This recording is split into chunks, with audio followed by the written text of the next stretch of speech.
Incarceration Music and Tattoo Festival. It's the 14th through the 16th of July out in Mansfield at the Ohio State Reformatory.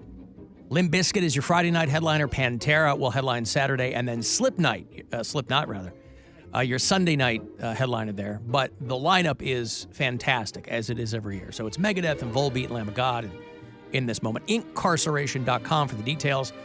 I got general admission weekend passes for you. All weekend long, you can be there with GA tickets here. Caller 10, these are yours, two of them.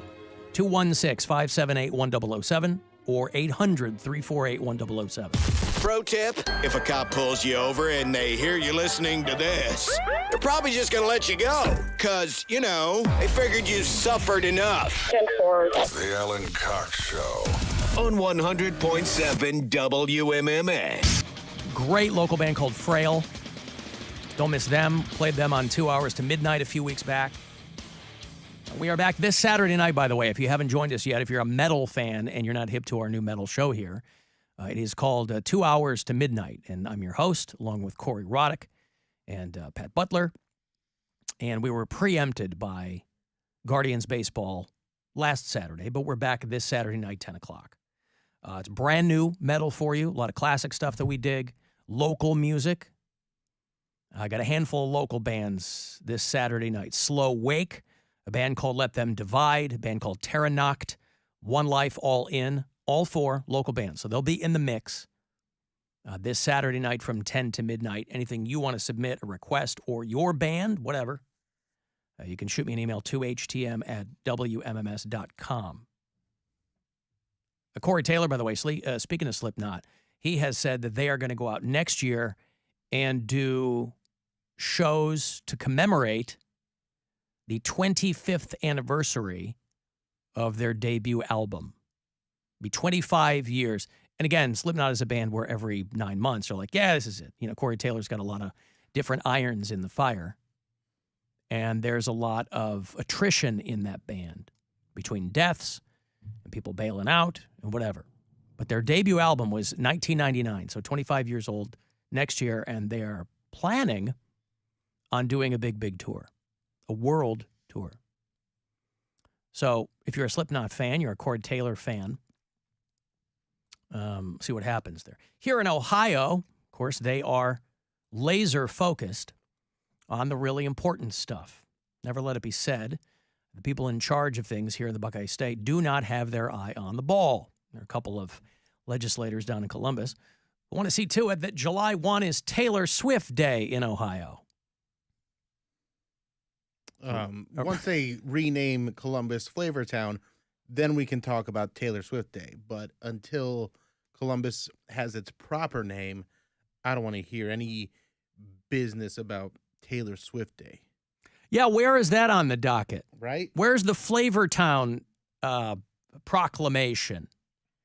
I don't even know where that came from. I know it's Guy Fieri, but I mean, why Columbus, Ohio? Because I think Is he from Columbus? I thought it was a Columbus Day thing. Like it was related to Christopher Columbus.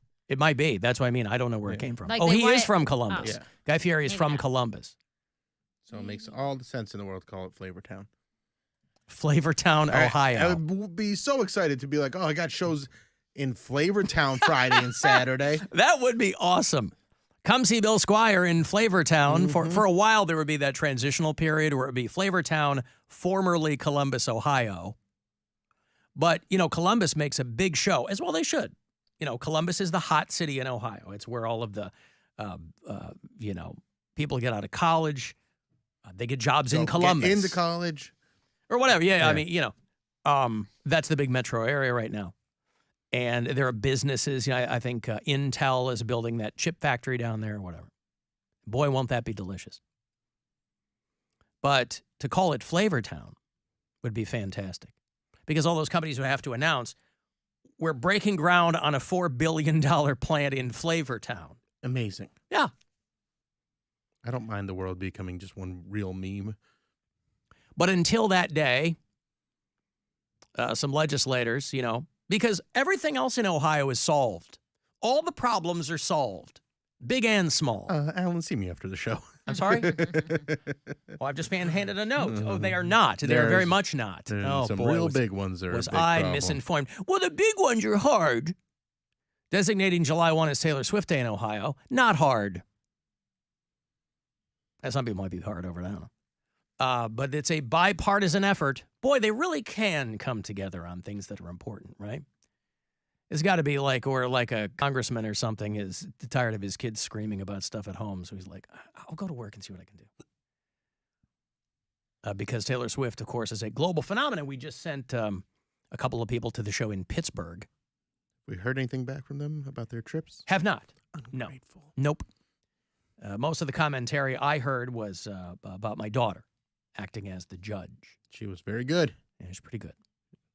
So whether or not anything happens here, and again, I don't even know what it means. I mean, I think anybody can have a day named after them. I can't tell you how excited I was when the former mayor of Cleveland, Phil Jackson, what was his name? Yep. Frank Jackson. I'm sorry. I was thinking. Frank Jackson. No, Phil. To be the butthole of the world sometimes. Yeah, I'm sorry. Phil Jackson, of course, legendary coach of the Bulls. Yeah. Frank Jackson, the mayor who called Cleveland the butthole of the world. When Justin Bibb got in as the duly elected mayor, I drove really hard at the hoop to try to get Poundcake Day in Ohio. But as of yet, my calls aren't being returned. I wonder why. Well, it's a good question. I would like to know. Try to get September 8th. That is your birthday, right? Correct. Try to get September the 8th. I looked up on my phone. September the 8th designated as Poundcake Day in the state of Ohio. Now, they think I'm talking about the food, but that's okay. They don't need to. If that fast tracks it, I don't care how it gets there. So I don't know if anything will happen here. I mean, obviously, July 1st is just a couple of weeks away. It's the next Saturday. Whether or not it'll be Taylor Swift Day here in Ohio, I don't know. But, she didn't come here, play in Cincinnati. I don't know if she's playing Columbus. But she didn't come here. We had to send people to Pittsburgh.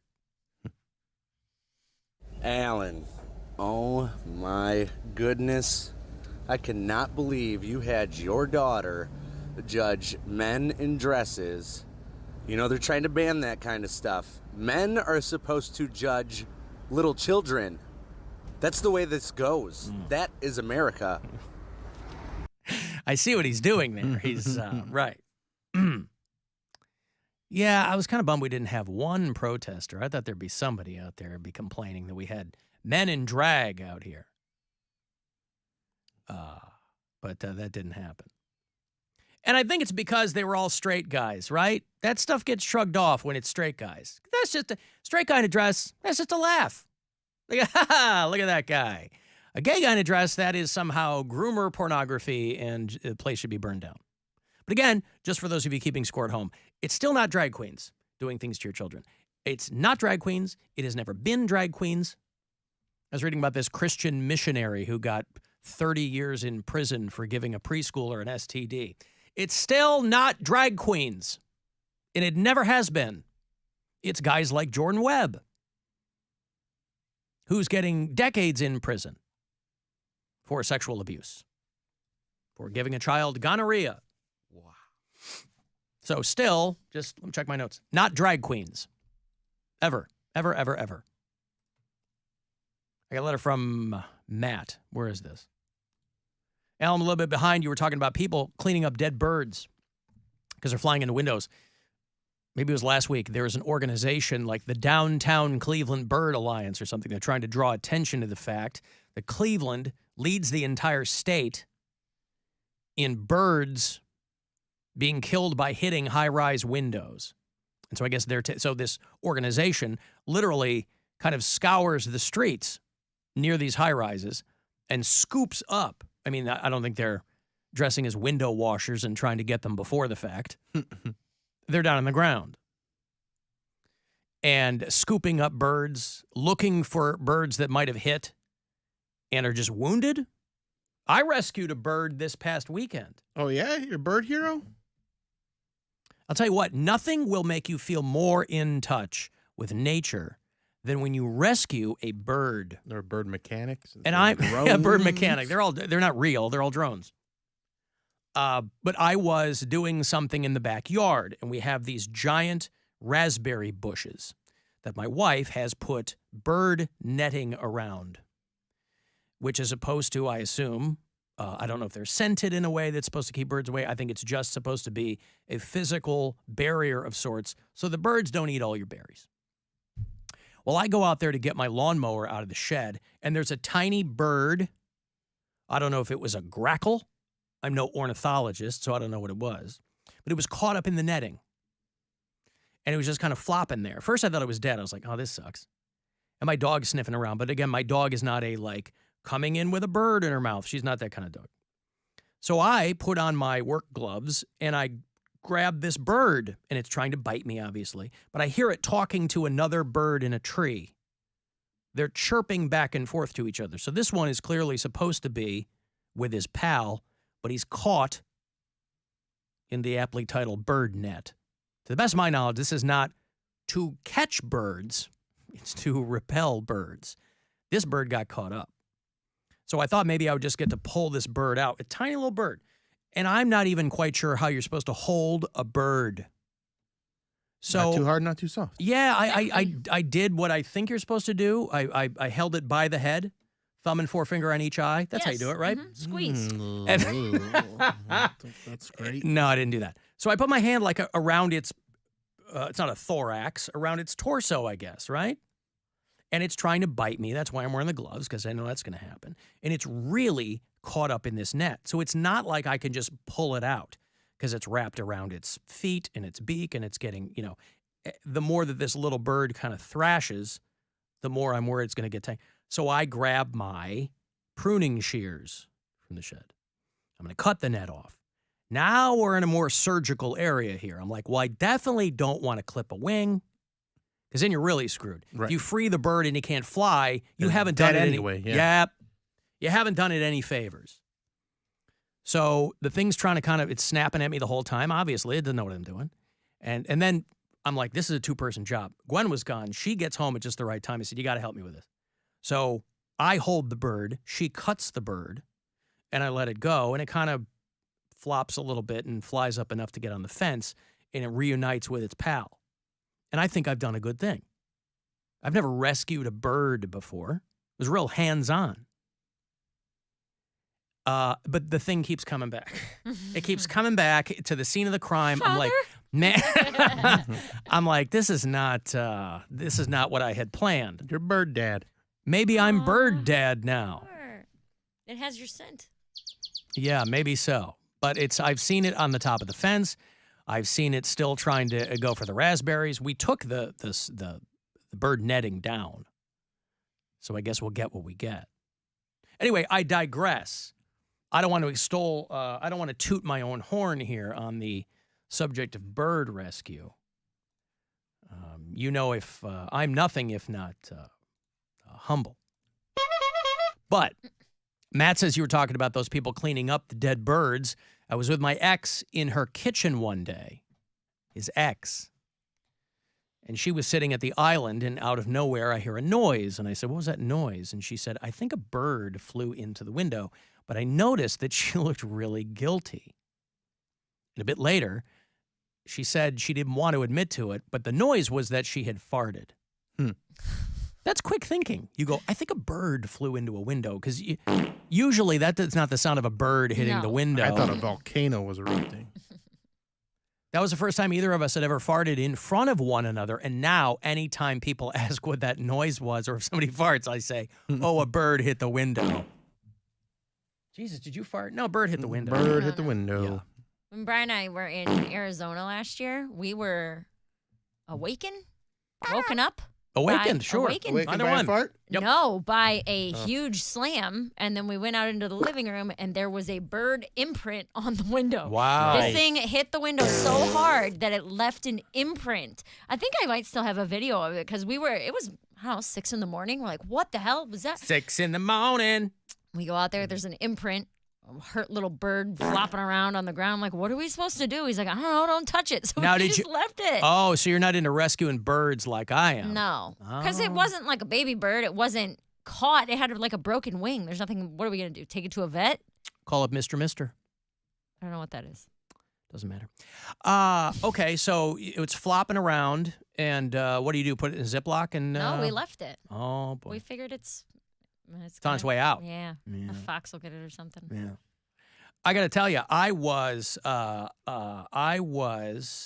so pleased that I was able to find that bird and help it at just the right time. Because, sometimes you need something like that. Yeah. To commune with nature in a way that you wouldn't normally otherwise. But now I can't get that goddamn thing to leave. So I don't know. I was getting ready to put up a feeder, and I'm like, well, I'm not going to do that because now this thing's going to be hanging out all the time. No, he already is. You might as well feed him. Yeah, might as well.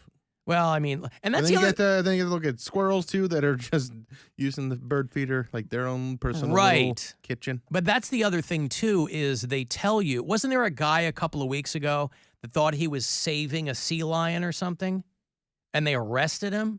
Because you're not supposed to mess with animals. If a sea lion or one of these aquatic mammals is broken away from its herd in the ocean, it's rejected by its mother. There's some... I thought that was a urban legend. No, I've the- heard that with birds. That you're not supposed to touch a baby bird because then the mother won't come back.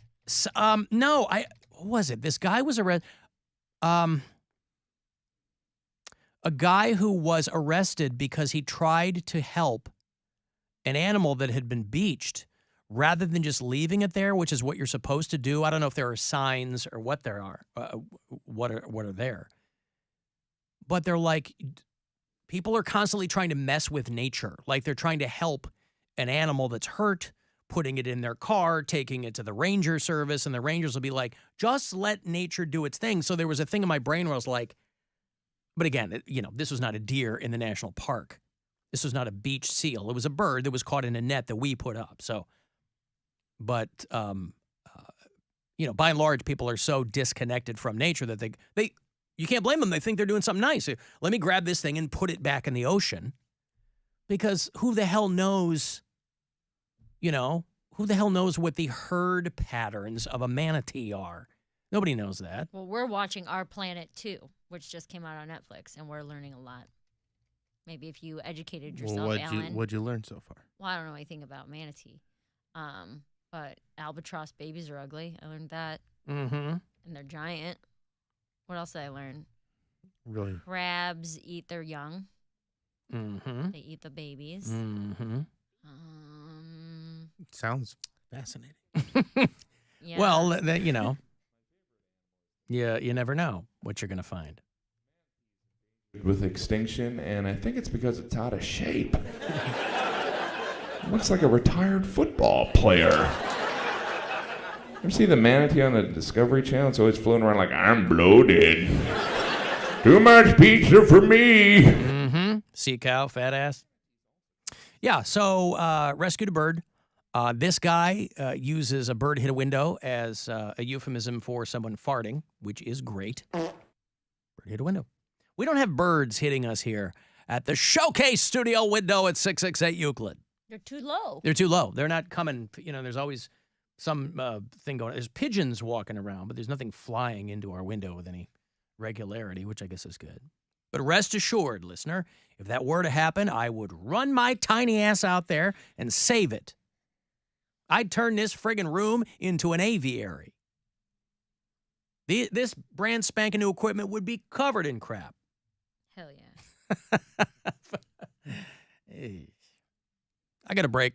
Hey, comedian Eddie Pepitone is in town. He's doing hilarities, and I cannot wait to meet him. He'll be in later on.